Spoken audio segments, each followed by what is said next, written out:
Hey friends, today we're gonna make apple butter. Have you ever tried apple butter before? It is delicious and it is the perfect thing to help your home smell like fall and taste like fall.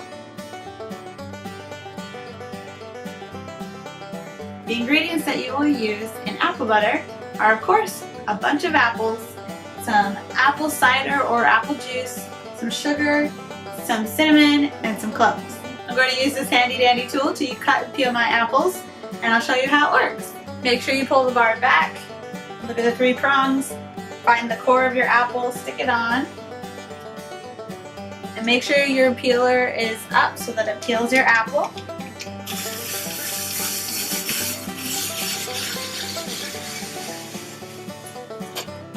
And as easy as that, you have your apple peeled and sliced up, ready to go into your crock pot. The recipe calls for 10 to 12 large cooking apples.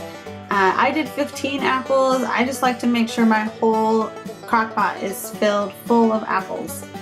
Okay, so now we're gonna add the rest of our ingredients. 2 cups of apple juice or cider, 2 cups of sugar, and I do just a touch less.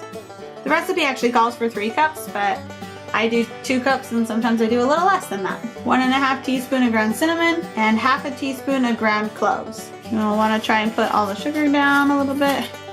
When you put your lid on, if it doesn't fit all the way down, that's okay. As the apples cook, they'll start to shrink a little bit down into the pot some more, so your lid will go down eventually. We're going to put it on high for 4 hours, or you can put it on low for 10 hours. The next step in this delicious process is to blend up all of the apples. As you can see, they're quite soft. So if you like your apple butter slightly chunky, just take a masher and mash it around.